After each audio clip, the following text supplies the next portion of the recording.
फरायसाजों गोदान मुगानि फरायसुलिजों गोदान मुगानि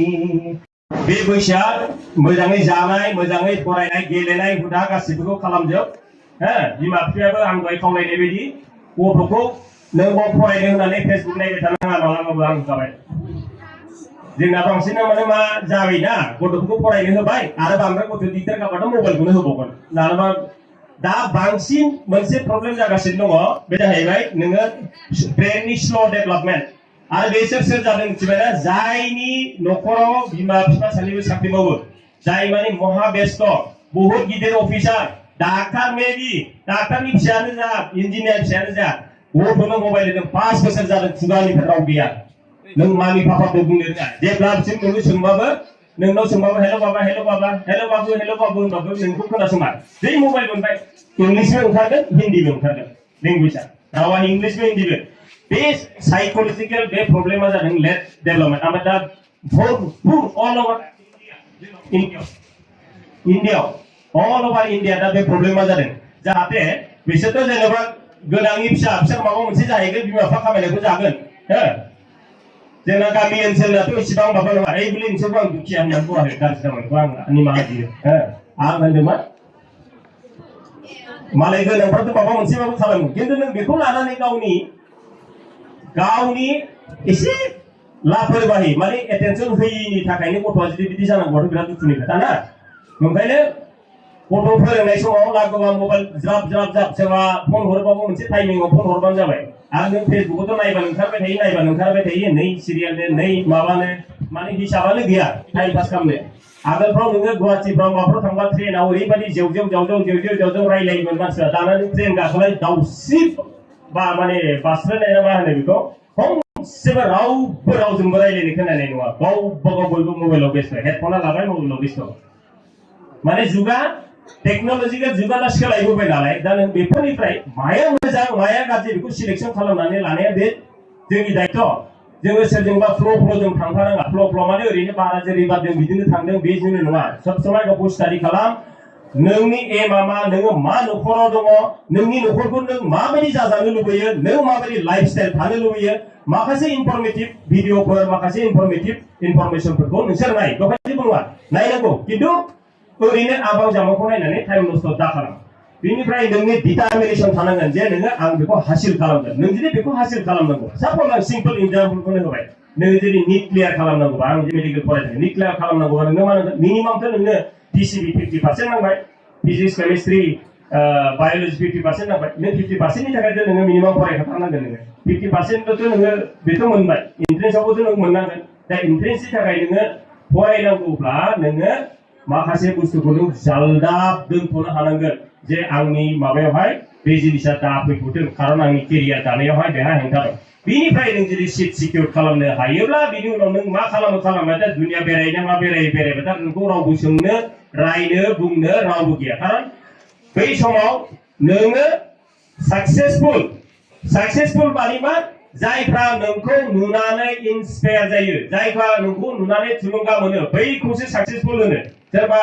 न' लुनानै माबा लुनानै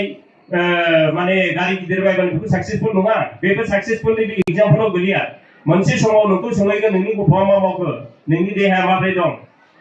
बे समाव नोंखौ सोङा नोंहा गुवाहाटियाव खैथा फ्लेट जाखो नोंहा मार्सिडिस गारि खैथा दं रावबो बेखौ सोंनाय नङा नोंनि गथ'आ जुदि नोङो बिमा बिफाया दिनै जाथि खालामनानै बुंनो हायोबा अबालै आंनि फिसाया सासे MBBS जाबाय सासे उमुक जाबाय नोंजों समान सुखि बे समाव रावबो गैया सोरबायाबाबो नोंखौ खर' गंलायै दिनै राजाबाबो गाबोन नोंखौ खर' गंलायै नोंखौ मानिनो गोनां बायद' जागोन बेफोर गासैबो नोंनि सेक्रिफाइस खारन नों सेक्रिफाइस खालामोबासो दा नांगौ समाव सेक्रिफाइस बेबो ओरैनो सब समाय ओरैनो सेक्रिफाइस नङा नांगौ समाव दा फरायफुबाय थानाय फोरोंफुबाय थानाय सेक्रिफाइस खालामोब्लासो नोङो बै फिथाइखौ नों मोनहैनो हागोन 1992 मायथाइयाव मेट्रिक होनानै बिनिफ्राय बे समनि कटन कलेजावहाय फार्स्ट थांजेनदों जोंनि लामायाबो दानि ससे फैनाय नोंथांमोननि बे आमटेका लामा बायदि गामिया बिदिमोन आरो जों दिनै आवगायबोदों बेबायदि लामानि हान्थिनायजोंनो आं मेट्रिक होजायै होनायनिबो बहुत उनसिमहालागै जोंनि लामायाबो बेबायदिमोन बेबायदि लामानिफ्राय हान्थिबोनानैनो दिनैसिम आं बेबायदि सफैदों दा लासैनो टेक्न'लजिया डेभेलप जानायजों फाइनान्सियेल गभर्नमेन्ट गासिबो डेभेलप जानाय जोंनिथिंना एसे मोजां जाबाय थेवब्लाबो नोंथांमोननिथिं नैबेखौ नुफैनानै जोबोद दुखु मोनदों दासिमावबो इसेबां माने थालांनायखाय आरोखि कटन कलेजाव हायार सेकेन्डारि पास जाखांनायनि उनावहाय आङो मानसिफोरजों लोगो थांफानानै माबा मोनसे मेडिकेल एन्ट्रेन्स परीक्षा होयोनो होननाय बेखौ खोनाबाय बे समाव जोंहा खुनु गाइड गैया माने मिथिया खोन्थाग्राबो गैया आरो बे समाव गुबुनारिफ्राथ' नोंनो मालाबाबो इडुकेसननि खोथाखौ बारा खोन्थानो नागिरा गुवाहाटि बायदियावहाय बै समावहाय नोंनो रावबो डिसक्ल'ज खालामा खोन्थाया जे नैबेजों थांबा उमुक जायो थुमुकजों थांबा उमुक जायो मालायजों थांफालाबायनानैसो फर्म फिलआप खालामलाबायनाय फर्म फिलआप खालामनानै दानाबा एडमिट लायनो थांबाय 300 थाखा नांगौ फैसा गैयिनि थालायबाय बे बोसोराव आंना गेप नेक्स्ट इयाराव आरो खनसे जालायबाय 300 थाखाखौनो मानो जगार खालामनो हाजिरांलायना आरो बेनि उनाव एन्ट्रेन्सनि आरो फर्म फिलआप खालामलायबाय फर्म फिलआप खालामनानै उनाव दानाबा एन्ट्रेन्सआ होबाय वेटिं लिस्टआव थाबाय आङो इसेबां मेरिट स्टुडेन्ट नङा खिन्थु जोंनि ओनसोलावहाय जिहेतु गोग्लैसोनानै थानाय ओनसोलमोन एकदम आंनो साबसिन आरोखि बयनिफ्राय रल नाम्बार 1 थाखो 1 निफ्राय थाखो 10 सिम आरो मेट्रिकआवबो सेन्टारावनो आंनो हाइस्ट बै समावहाय बेनो गोरोंसिन थारमाने आरो बिदिनो एसे गोसोआव गोग्गानायबो मोनो दुगाबो फैयोमोन आं माथो बिराद गोरों जाबायलाय होननानै नाथाय खोथाया बे नङा जेब्ला कटन कलेजाव गाहैयो आं माने गावखौनो माने लेंगुवेजजों बाथ्राजों फोरमायख'नो हायै बिदि मोनसे स्टेजाव इनफेरिटि कमप्लेक्स मालाय एसामिस थाव रायलायो इंलिस थाव रायलायो ओमफ्राय जोंनाथ' बर' मिडियामआव थांनो नालाय दानाबा हारसाबो जाया इंलिसबो जाया ओरैबायदि इन्ट्रभार्ट माने गंनानै थानाय बायदि जेबो लामा गैयामोन आरोखि थेवब्लाबो बे इनफेरिटि कमप्लेक्सखौ माने जों माब्रैहाय सुपारिटि आंनाबो खोथाया बेसो बयबो दायो फरायसा फरायसुलि फोरोंदों बिमा बिफाया बहुत खस्थ' खालामो गथ'फोरखौ स्कुलाव दोनफैयो लाङो मोजाङै जाहोहरो लोंहोहरो जोङो जेब्ला क्लास 10 मोनो मेट्रिक पास जाखांनायनि उनाव गथ'खौ बर्डिंआव दोनहरबाय जों खिन्थु बारा बै समाव खबर लास्लाबनो हाया आरो जेब्ला जोङो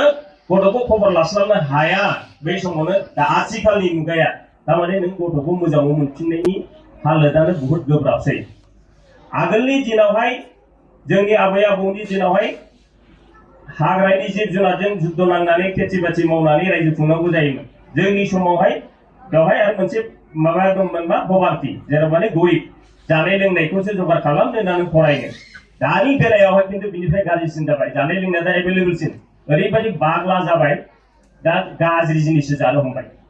गाज्रि जिनिस माने मा दा बांसिन नुनो मोनगोन टाउन सोहोराव सोरखौबा फरायनो दोनदों लजिंआव दोनदों मायाव एडिक्ट जादों मानसिफ्रा ड्राग्सआव बेखौ हले साबानो जा बिमा बिफायाबो गथ'खौ जुदि मोजां नांगौब्ला गथ'खौ मोजाङै नांगौब्ला गथ'नि फिउचारखौ जुदि नाहरोब्ला सब समाय बाहेरायाव दोनहरनायखौ खबर लाबाय था ओरैनो हगारनानै दादों गथ'आ आं हस्टेलाव थानो मोजां मोना आं लजिंआव थानोसै बहुत मानसि दं आंनाव फैयो जाय काउन्सिलिंनि थाखाय मा खालामो गथ'आ जि लुबैदों बेखौ खालामनो होयो दा हस्टेलाव दोनला लजिंआव थानोसै गथ'आ हस्टेलाव फरायनो हाया जानाय लोंनायफ्रा मोजां नङा जायनि थाखाय लजिंआव थानोसै दानाबा लोगो लेवा थांनायनि लिमिट गैला लिमिट गैयाबा बिनि एसे जोंनि एसे थांनानै नोङो जाय उन्दैफोरखौ आङो नैबे 6 बोसोर 5 बोसोरनिफ्राय हाथाय बख' दा सेंग्रा देरबोबाय दा नोङो एसे खुगाखौनो गेवा ओरै मा उदैबो माबायाहाय जाग्राफ्रा ओमफ्राय नैबेखौ स्टर जाजोबसै आरोखि गावनो नुबानो सिनायसै बिमा बिफाफ्रा बुंनानै थाबाय थायो मा खालामो खिन्थु आसल सम्पथिया जाहैबाय नों थाखा फैसा खामायनाया नङा गथ'नि फिउचार दानानै होनो हानायासो बिमा बिफानि आसल सम्पथि दायो गथ'फोरखौ मानसिफ्रा सिनायनो हागौ उमुकनि फिसा बिमा बिफानि नामजों गथ'आ दा सिनाय जायो नाथाय इयुनाव गथ'नि मुंजों बिमा बिफाया सिनाय जानो हानांगोन बेसो गथ'नि मेइन पारपास मेइन एजेन्डा जानांगौ जोङो खालि फरायनांगौ येस फरायनांगौ खिन्थु नों जुदि देहाखौ मोजाङै लाखिनानै माबायाब्ला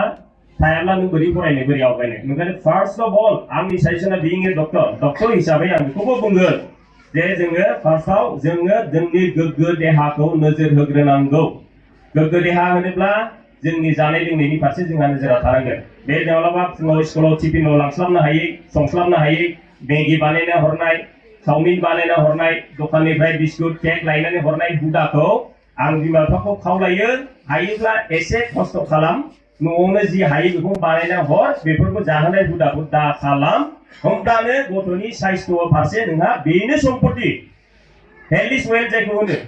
बेनो सम्पति गथ'खौ नोङो गोग्गो देहा लाखिनो हादोंब्ला बेनो नोंनि सम्पति दा नोङो सेक्रिफाइस खालामदों गथ'नि थाखाय आरो बे सेक्रिफाइसनि फिथाइखौ नोंनि गथ'आबो बुजिनांगोन माने सोर बुजिनो गथ'आ जुदि थांनानै सोरजोंबा लोगो जायोबा बे बुजिनो जुदि सेस्था खालामाबा आं ओंखायनो बेवहाय गथ'फोरखौ होनगोन जे बिमा बिफाया जेसेबां खस्थ' खालामनानै नोंसोरखौ जाहोनानै लोंहोनानै स्कुलाव फोरोंनो फरायनो थिनहरदों सानसेनि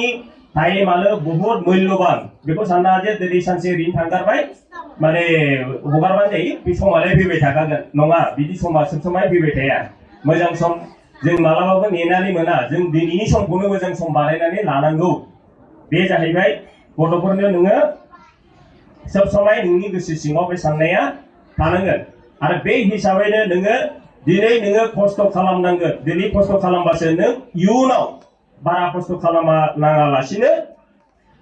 नोंनि लाइफआ साइन जाहैगोन नोंनि लाइफआ नोंनि न'खर नोंनि समाज नोंनि ओनसोल गासिबनि फारसेथिं नोङो गोसो होनो हागोन गासिबो फारसेथिं नोङो हेफाजाब होनो हागोन गाव जुदि गाबथाग्रोनो हायोब्ला खिन्थु नों गाव गाबथानो थाखायथ' नोंनो बेसिक एडुकेसनखौ नांगौ बेसिक एडुकेसन खमसे खम नोङो फरायनायनि मिनिमाम नोङो ग्रेजुवेट लेभेलसिम नोङो फरायथारनांगोन ग्रेजुवेट लेभेला बेसिक एडुकेसन सोरबा जुदि हाथाराखै जे आङो फरायनोनो हाथारा दावबोथारा बेहा मायाव इन्टारेस्ट दङ जों बेखौबो फकास होनांगोन बिमा बिफाया जुदि बेहा खेला दुलायावनो इन्टारेस्ट दङबा माबायावनो जुदि इन्टारेस्ट दङबा जों बेखौ साप्रेस खालामनानै खालि स्कुलावल' दोनथाबनाय बेखौ जों खालामदायनायाबो थिग नङा आथिखालाव दानि सोलिफु गभर्नमेन्टआनो जा दानि सोलिफु माबायानो जा एडमिनिस्ट्रेसनानो जा बिसोर बहुत सोलोंथाइजों लोगोसे माखासे माने केरिकुलाम लानानै फैदों जेरै दा सोलिबाय थानाय नोङो फुटबलानो होन माबायानो होन बेफोरनि फिल्डआवबो नोङो थाङोबा माने जुदि नोंहा जुदि टेलेन्ट दङबा जुदि टेलेन्टखौ जुदि नोङो श' खालामनो हायोब्ला बेवहायबो बहुत फिउचार स्कप दङ दिनै दुलाराय बर' फरायसा आफादा मोनफ्रोमबो जिल्लायानो जा मोनफ्रोमबो गामियानो जा गथ'फोरनि फिउचारनि थाखाय गथ'फोरनि मोजां सोलोंथाइ गोग्गो सोलोंथाइनि थाखाय सान हर नाजाथाबदों मेल मिटिं खुंदों बुजायदों खिन्थु बिसोरनि बिथांमोननि बुजायनाय बिथांमोननि माबाखौ पस्टखौ जों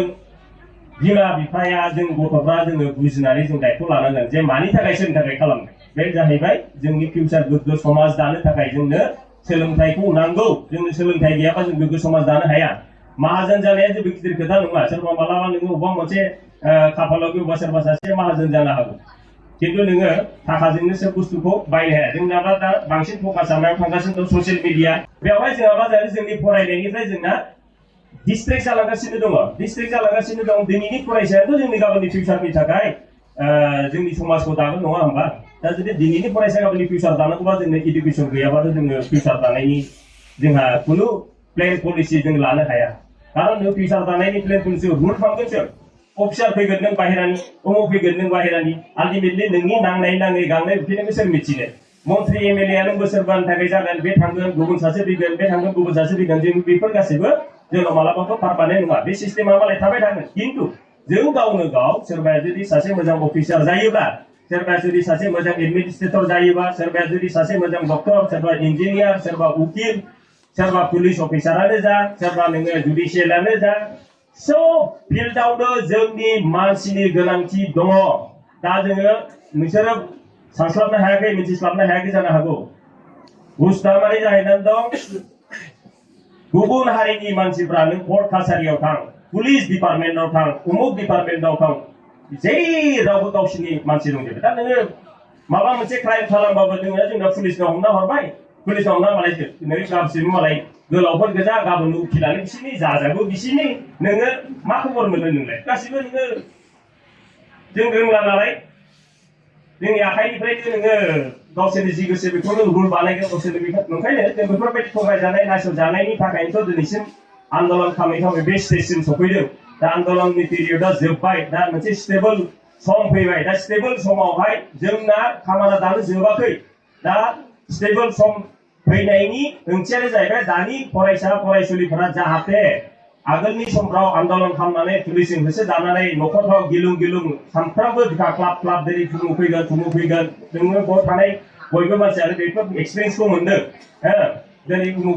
फैगोन माबा हाबगोन माबा खालामगोन दा बेफोरबायदि मोनसे परिस्थिति मोनदों उन्दुनो हायै माबा हायै खिन्थु दानि समावथ' दा बे गैला नालाय दा आङो खावलायो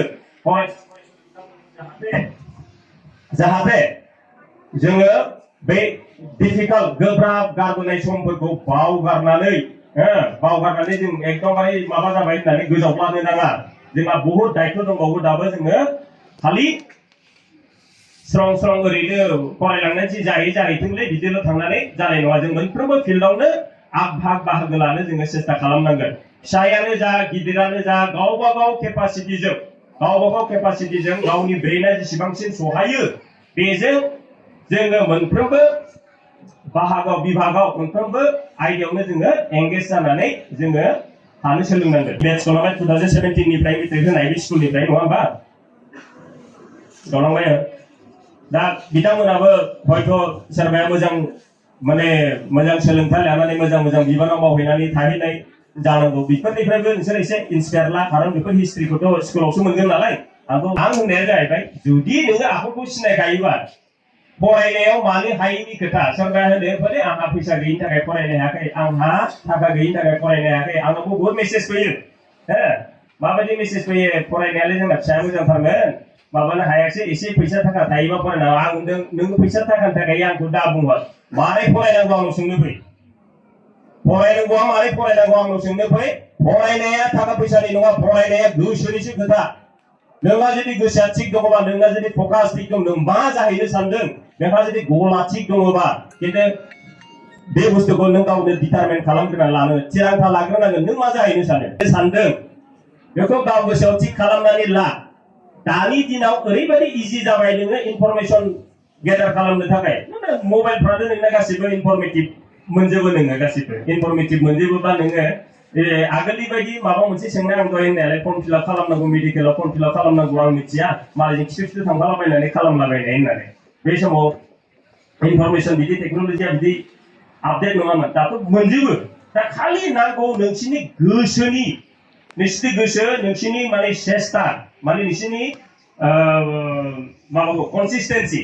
माने माबा मोनसे जुदि जाहैनांगौबा बे इसे इजि हाजार ब्रेकियानो जाथों आं मोनसे खोथा आरो सिरियासनो सोरबाया रल नाम्बार 1 बिराद हाइ साइज मार्क मोनो होननानै आंना खनसे फरायबानो गोसोआव थायो होननानै दुगा खालामनानै लाब गैया आं बेखौ होनखाबाय खारन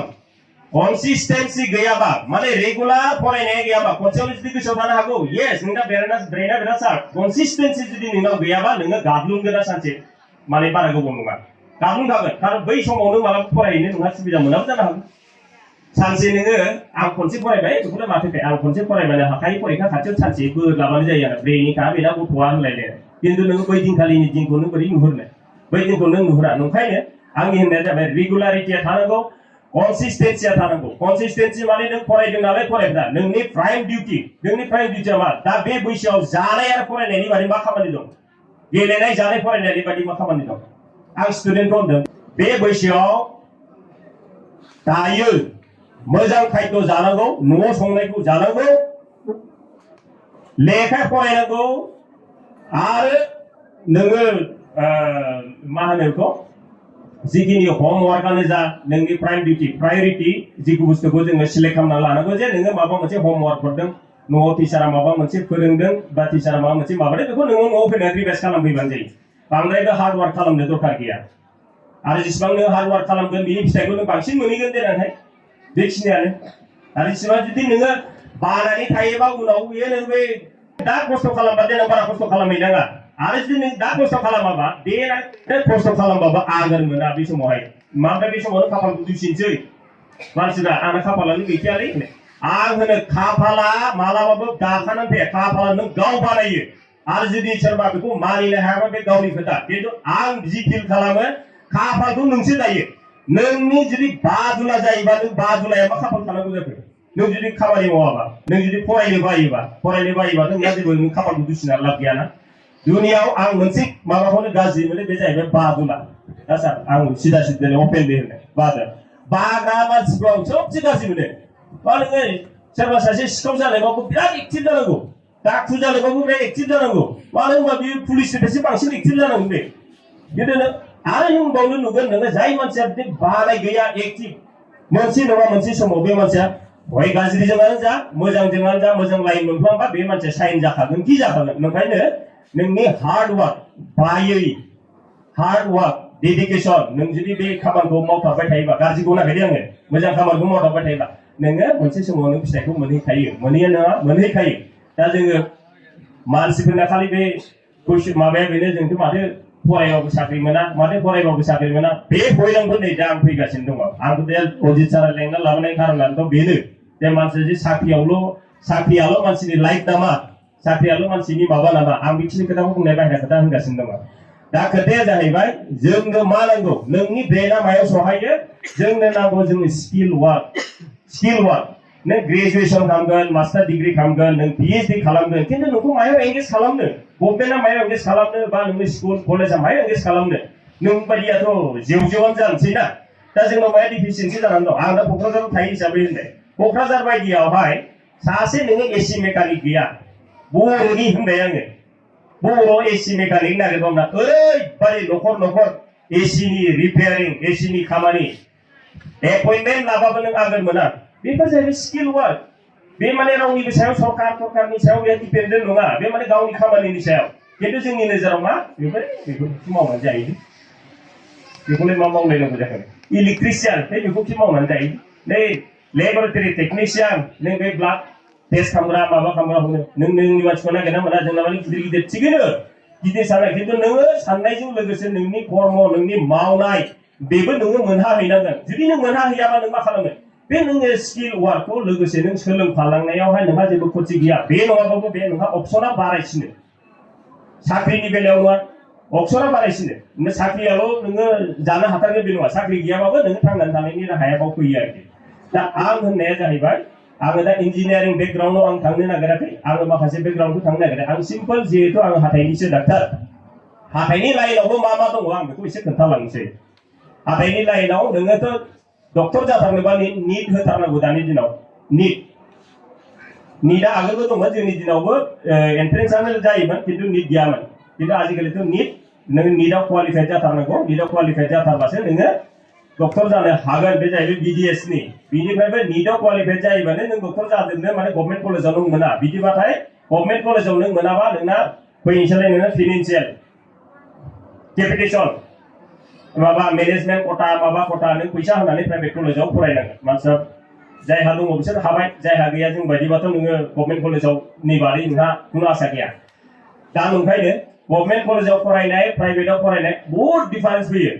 नोङो जुदि एसे खस्थ' खालामबानो जुदि नोङो गभर्नमेन्ट कलेजाव सिट लानो हायोबा नोंनि बिमा बिफाया नोङो नायबोले नोङो मर देन 50 लाखसो नोंहा सेभ जायो आरो जायहा गोनांखा बेथ' जेनेबा मेनेज खालामनानै फोरोंबाय न' डाउट बे जाहैबाय नोंनो डक्टर जानायनि सिमाङाव बाहाय बिनिफ्राय नोंहा माखासे लाइनावबो बे निटआवनो फैगोन नोंना MBBS फैगोन नोंना आयुर्वेदिक हमिअपेथिक नोंना फैबाय नैबे भेटेनारि साइन्स आं भेटेनारिबो फरायदोंमोन 2 बोसोर बे प्रथम परीक्षा होनो हायैनिनो आरो भेटेनारियाव 2 बोसोर NCC खालामदों माने बेयावबो आरो इन्टारेस्टिं मोनसे जाबावदों माने रिजाल्टआ होबाय काउन्सिलिं दं काउन्सिलिंआव फ्रेसार्स लाय आंहा भेटेनारि फ्रेसार्स लानायाव मानसियाथ' एसे इन्टारेस्ट नालाय मेथाइ खननाय मानायाव मोसाना बावगारबायना आरो माने वेटिं लिस्टआव मोनदों आंना मोसाना बावगारबाय दानाबाथ' उनाव वेटिं बे समाव 15% CBSE निफ्राय खथा फैयो 15% खथाया CBSE निफ्राय आलफानि बिराद गन्डगोल दा 96 97 आव बे समाव माने 15% बहुत सिट खालि थालांजाना वेटिंनिफ्राय देखांजोब्बाय आंनि उनावबो वेटिंनिया मोनहैजोब्बाय दानाबाथ' ओरैबायदि खाफालखौ जानानै लालायबाय जा रायजायो ओरै थाङो ओरै रायजायो ओरै थाङो ओरै रायजायो गावनि खाफालखौ बिदि जानानै लायो होननानै बिनिफ्राय माबाथारनानै भेटेनारियाव मा खालामबाय भेटेनारियाव बे समाव भेटेनारि फरायबा हस्टेलाव थायोबा नों जुदि मेडिकेल होनो नागिरदोंबाथाय नोंखौ फैखायो रां सिङाव लेखाखौ थुमा एसे हर गेजेर फरायसो नेक्स्टआव आङो खनसे होफिनथारनोसैलै जिबनाव भगबान किबा जोंनि आङो लाइन दोनथारगोन खोमा होननानै बावहाय मोनबाय आङो सिलचराव MBBS लास्टआव बे समाव जोंना 32 सिटमोन MBBS 32 डेन्टेलाव सानै ओमफ्राय सिलचराथ' बोरै जायो बेखौ मिथिया आमखाया बे समाव ओमफ्राय MBBS खौ नांबाय थाला अबेजों थाब जायो न'आवबो फिसाला देरसिन नालाय अबेजों थाब जायो आंखौ प्रिन्सिपाला बुजायबाय नोङो डेन्टिस्टयाव थां ओरैबायदि स्पेसियलाइज ब्रान्ड नोङो डेन्टिस्टयाव जुदि नों खामानि मावग्राबा नोंहा जुदि इन्टारेस्ट दङबा नों ओरैबायदि साइन जागोन आरो जुदि नों बादुलाबानो जेरावबो थांबानो साइन जा आरो ओरैबो थानाया बादुला जेरावबो खामानि गैया होननानै नों खेथियावबो जाया सोलिया नों फरायावबो सोलिया जेरावबो सोलिया ओंखायनो गोसो सिंनिफ्राय बे बानाय सोदोबखौ गारखा आरो नों जेसेबां एक्टिभ थानो हागोन नोंनि देहायाबो थिगैनो थागोन नोंनि लाइफआबो थिगैनो थागोन गासिबो बेयावसो आङो डेन्टेलाव एडमिसन लानाया नायबा नुगोन बर' डेन्टिस्ट जों साथाम आं 3 नाम्बाराव गोलैयो ओमफ्राय गासिबो रावबो बर' मिडियाम फरायनाय नङा आगोलनिफ्रा आंनो सेथिसिन बर' मिडियाम फरायनाय डेन्टिस्ट बेखौ नट खालामनांगोन बर' मिडियाम फरायनानै आंनो दा सेथि माने हाथाइनि डेन्टिस्ट बे हिसाबैनो क'क्राझाराव आं सोलिलांगासिनो दं more than 20 years जाबाय किन्तु नों जुदि नाम्बार 1 आव थानांगौबा आं होनबाय थानायालाय 1 नाम्बाराव थानांगौ माने नोङो दुगा राजा होननाया नों जुदि नाम्बार 1 आव थानांगौब्ला नोङो आरो सोलोंदेरबाय थाबावनांगोन रोंबावनांगोन होनबासो ना नों आगोल थांगोन सोरबा जुदि नों खारनाया 1 नाम्बाराव खालि आंना लायनांगोन 2 नाम्बारा नोंखौ बारस'हैनो हागौ ना नों 1 नाम्बाराव थांबाय थागोन नोंहा गेरेन्थि गैया नोंखायनो नाम्बार 1 आव रावबो बाहैनो हाया उननिफ्राय रल नाम्बार 1 आं खोन्थाखाबाय रल नाम्बार 1 फ्रा खोनादोंना बारा आंना एसेयावनो आंहा 1 नाम्बार खा होननानै गोग्गानानै थाबाय थानाङा बांसिन फरायबावनांगौ नोंसोरो ओमफ्राय जायफ्रा उनाव दं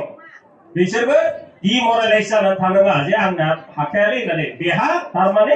1 नाम्बाराव फैनो हायाखै नालाय बे आरो बांसिन फरायबावनांगोन जुदि बियो दिनाव 4 घन्टा फरायबा 5 घन्टा 6 घन्टा बांसिन गोसो होनानै फरायबावनांगोन बियो टाइमखौ नों मारै मेनेज खालामनो आंहाथ' न'आव बिमा बिफाया जों बुंबाय थायो मालाबा माब्ला फरायनो मोना जायहासो जाजादों बिसो मिथिदों बेलाय मा मिथिगौ दासो फैनो लेक्सार फैनालाय ओइ बेफोरबायदि सिटुएसननिफ्राय फैजोबनाय आंबो मा समाव मा खालामनांगौ बेफोरबायदिखौ आङो बेलेगनिफ्राय कपि खालामनानै फैयाखै बेलेगनि कपि खालामनानै आं लेक्सार होआखै आंनि एक्सपिरियेन्सखौसो लेक्सार होगासिनो दङ आङो जोंनाबो बिफाया बिदिनोमोन बरनामबायनाय जायो किन्तु खोथाया जाहैबाय जोंनि बर' समाजाव बे लोंनाय जानाया एसे थाखायो नालाय जों माब्रै बेफोरनिफ्राय जोङो मुक्ति मोननो माब्रै जोङो बेफोरनिफ्राय बारग'बोनो बेसो जोंनि गिदिर खोथा ना नोङो बिमा बिफाखौ रायनानै बुनानैथ' नोङो समाजखौ फोसाबनो हाया माने हेबिटआनो जाबोबाय बियो बिसोरखौथ' नों बोरै माबानो हागोन आरो जुदि बिमा बिफाया बुजिखाबाय मोजां जाहैलायबाय मोनफ्रोमबो साइन्स परिखायावनो लोंनानै ओरैबायदि नांलायनाय दावहा जाबाय थायो जेब्लासिम साइन्स परिखा जायो आरो बिथिं आंथ' थाङै थुङै गेजेरावथ' बहुत माबा गन्डगल जेल जानाय माबा जानाय बे आन्दलन सममोन नालाय बेफोर थांबाय जेनेबा मेट्रिक होनाय समावबो दानाबा नों खेथि मावाबानो ओंखाम मोनजाया आं बेखौ इन्सपिरेसननि थाखाय होनदों आं गावखौ दुगानानै होनाखै एसे खोनादों खेथि मावाबानो ओंखाम मोनजाया जोंहा बिदि हा हुबो गैया जे खेथि मावनो मा खालामो मालायनावहाय आदि बियो आदिखौ माखौ होगोन जेराव बेलावबारि नाम्बार 1 आरो मोनसे जाबाय जेराव नों अखाजों गायनो हायोबा गायनो हायाबा नोंहा बहाय मोनजाया मा खालामो जों आइजों खारायनायावनो आङो मै होयो सामार होनायाव खनसे होबाय बर' होबाय गायबायबो मानसिफ्रा आरो नोङो 4 बार खनब्रै गाहाम खनबा गाहाम दै सोहाबलायनानै फोमोननाय बिदि जोंनाव सिस्टेम गैयामोन आथिया दुलुजोबोमोन दा सोरबा आंनो आगौ खारायनाय सामार होनायखौलाय आंखौ सम होनो दा आङो माबानो बै दैज्लां बोथोराव पेसेन्टजों रायलायो नालाय जे गायखांबाय नामा खारायबाय नामा उमुक डाक्टारालाय मारै खारायनायसो मालाबा मावफेरनाय बायदि होनदों मावफेरनाय बायदिखायनोथ' होनदों आङो खारायनाया माखौ होनो सामार होनाया माखौ होनो आं जुदि बे समावनो बानानै उन्दुनानै थानानै दिनैसिम आं बे समावसो बे स्टेजसिम आं सफैयामोन फुङाव अखा जे हायो बयबो उन्दुनो लुगैयो आइ एसे मोजां अखा हानायावसो नोङो माने सोरबा माबा गायो खफ्रिया हमबाय जेब्ला नोङो थांनानै गलि खाथियाव ओरै आगान होयो आगान होनाय लोगो लोगो आसि गेजेर ना गोबोरखिया बेर ओरै माबालायो बै समाव आङो दिसा लादोंमोन जिन्दगियाव आङो हालेवनानै जायाबा मा खालामनानै जानो नोङो फरायनांगोन डेफिनेटलि नोंहाथ' बेलेग नों खारन नोङो दा माबा खालामनानै दाखा खालामनानैबो नों जानो हायाना नोंखायनो नोंना मोनसेल' बुस्थुल' दं बे जाहैबाय नोंनो फरायनानै मा जाहैगोन सोरबाया नोंखौ डिमरेलाइज खालामनो माबा मोनसे फरायनानै मेरला फरायनाय आंना फिसाया मा उमुक आंना फिसा बेखौ साननाङा सासे मानसिया गियानि जानोबा बे फरायखाथारनांगोन आरो फरायबानो गियानि जाया गियानि जानोबा बे फरायखाथारनांगोन रोंनोबा फरायखाथारनांगोन नोंना रोंबासो ना नोंना गोदान आइडिया फैगोन ना गोदान आइडिया फैबासो नोङो सामथिं डिफारेन्स फ्रम आदार नोङो बेलेगा जि मावगासिनो दं नोङो बिनिफ्राय नोंनाव आइडिया मोनसे फैगोन जे आङो बेखौ एसे ओरै रोखोमनि मावनि माने नोंहा केलकुलेसन मोनसे थाबाय नोंनि ब्रेना जेरावहाय खामानि मावबाय दा जोंना मा जागासिनो दं मंगेरे लाल का हासिन सपना ना नोङो जुदि बाहाय नुगोन सोरबा दख'ना दखान होबा बयबो बे दख'ना दखानखौनो होगोन लारि लारि बेबो होगोन बेबो होगोन बेबो होगोन बेबो होगोन बै क'क्राझाराव नों अखा माबा ओंखाम हटेल होबा बेबो ओंखाम हटेल बेबो ओंखाम हटेल बेबो ओंखाम हटेल जों बे ओंखाम हटेलजोंनो बुंजोबगोन माने गोदान आइडिया गैया कनसेप्ट मार्केटा माला सेचुरेट जायो शेयर मार्केट सेचुरेशन माने आं मोनसे बिजनेस पॉइंट अफ व्यू होनलायलांबाय आरोखि मार्केट सेचुरेशना जाहैबाय जेब्ला बुस्थुखौ एखे बुस्थुखौनो सोब गलायावनो एखे बुस्थुखौनो मोनो होनबा नों मारै नोंनाव बांसिन नांजानो सेल जाजानो नोंनि दखानखौ देरजानो नों बोरै लुबैयो मानसिफ्राथ' बेनावबो नोंनाव बे एखे बेनावबो एखे बेनावबो एखे जुदि नोङो सामथिं बेलेगनिफ्राय दस्रासिन एसे जाजानो लुबैयोबा नोंनाव माबा मोनसे एक्सट्रा थानांगोन नोंनाव माबा मोनसे एक्सट्रा बुस्थुआनो थानांगोन नोंनाव मोनसे एक्सट्रा आइडिया फैनांगोन जाय आइडियाखौ नोङो ओरैनो सानब्रबनानै मोना नोङो बिनि थाखायथ' जोंनो फरायनांगौ जायोब्ला लेखा फरायनांगौ जानायनि खारना बेनो आं होनदोंमोन निटनि बेलायावहाय आं खालि गिदिर गिदिर खोथा होनबाय थाबाल' जानाय नङा दा सोरबाया निटसिम साइन्स लानानैबो फरायहैया सोरबायाहाय ग्रेजुएसन जागोन सोरबायाहाय नोङो हायार सेकेन्डारि फरायनानै फरायहैनो हाया जागोन बा मेट्रिकसिमल' थागोन मेट्रिक पास जानानै थायोबाबो नोङो स्कोप दङ नोंहा लेबरेटरि टेकनिशियान नों जे आं सेल्फ एंगेजमेन्ट होनदों हो गाबथाग्रोनो थाखाय उनावहाय नों मा मावबाय था खिन्थु गाव गाबथाग्रोनांगोन दाथ' नोङो फुख्रि मोनसेयाव फुख्रियाव ओरै गोदोनासै नों माबाबाय खोस्लिफानाखौ ओरै बुथुमबाय थादों नों गावनो गाबथानो हाया खोस्लिफानाखौ नों बोरैहाय बुथुमनो नों बोरियाव नों गाबथाग्रोनांगोन बेनिफ्रायसो नों बोबोनो हागोन दा नोङो गाबथाग्रोनो थाखाय नोंनो बेसिक जिखौ माने नोंनो नोंनि माबायावहाय सापर्ट होयो बेखिनिखौ बानायनो थाखाय नोंनो मोनसे नोंहा स्किल माने मा बेखौ नोङो नोंजों जिरायफानाया जाहैबा माने नोंनि स्किलखौबो रोङा सापर्ट खारन नोंनि बे फिल्डआव नोंल'सो एक्सपार्ट बेयावल'सो नोङो होनबाना नों मावनो हाबाय बे जाहैबाय नों matric pass higher secondary pass जानायनि उनावबो हिनजावसाफोरनि थाखाय सापज नोङो एएनएम दङ आरो बहुत पेरामेडिकेल कर्स दंबावो खिन्थु गोसोआव ला बेखौनो जे जेराव मेराव मैथुन थफ्ला बायदि काटफला होनो ना हारसायाव माने बेरनाय ओरैनो बावबो इनस्टिटिउसन ओरैनो सोलोंलाबायनानै लाब गैया नायग्रो बे जिनिसा माने नार्सिं काउन्सिलनि एफिलिएटेड नंगौना नङा रिकगनाइज नंगौना नङा जुदि नंगौ होमबासो खालाम नङाबा फैसा दैयाव थांगोन बहुत जायो बिदिनो अबा फरायनानै जोब्बाय 3 बोसोर कर्स जोबनायनि उनाव नुबाय मा